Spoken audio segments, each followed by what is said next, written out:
તમામ મોરચે નિષ્ફળ ગયેલી આ ભારતીય જનતા પાર્ટીની સરકારે આજે ફરી વખત એની નિર્લજ્જતા બતાવવાનું કામ કર્યું છે। તમે જે રીતે જોયું, એક મિનિટ મારી વાત મૂકી દઉં, તમે જે રીતે જોયું કે આજે ગાંધીનગરમાં જે ટેટ ટાટના જે વિદ્યાર્થીઓ હતા કે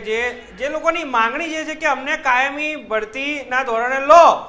પણ આ તો કેવું વાત હતી કે સરકારે ચૂંટણી હતી, 400 પારવાળી વાતો હતી, એટલે ત્યારે એવી વાતો કરતા હતા આ લોકો કે ભાઈ 15 જૂનના રોજ અમે બધાને કાયમી નોકરીએ રાખશું। આજે એપ્રોક્સ 60,000થી વધારે જેવા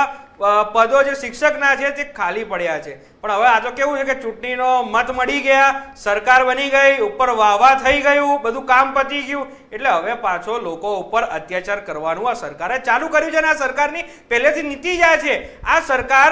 પહેલા એવી વાતો કરે છે કે બેટી બચાવો,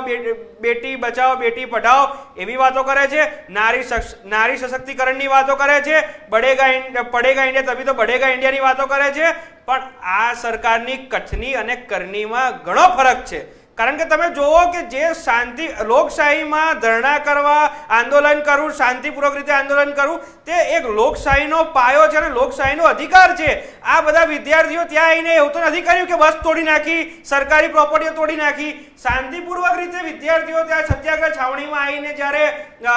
ધરણા ઉપર બેસે, આંદોલન કરે, અને સરકાર એકદમ નિર્લજ્જતાની જેમ કોઈ આતંકવાદીને પકડતા હોય એવી રીતે આ વિદ્યાર્થીઓને પકડીને જેલના સળિયા પાછળ નાખે, સાથે સાથે એમની પર ખોટા કેસો કરે। હવે તો જોવો, આ લોકો પર રાજદ્રોહનો કેસ બી કરશે વિદ્યાર્થીઓ ઉપર। આ સરકારની તો નીતિ જ આ છે। એની સાથે ને સાથે કે જે, અને આમાં શું કરવાનું, મેન આમાં પિક્ચર ઉતારી દેવાનું કે વિદ્યાર્થીઓ આવા તેવા, બહારથી વિદ્યાર્થીઓ કોઈ બી આવે તો તમે એક વસ્તુ સમજો કે એના હક માટે આવી રહ્યું છે, સરકાર પાસે માંગો, એ તો કોઈ ફાલતુ વાત માટે નથી આવી રહ્યું કે ચા પીવા જઈએ મિનિસ્ટર પાસે। જે આ એમનો જે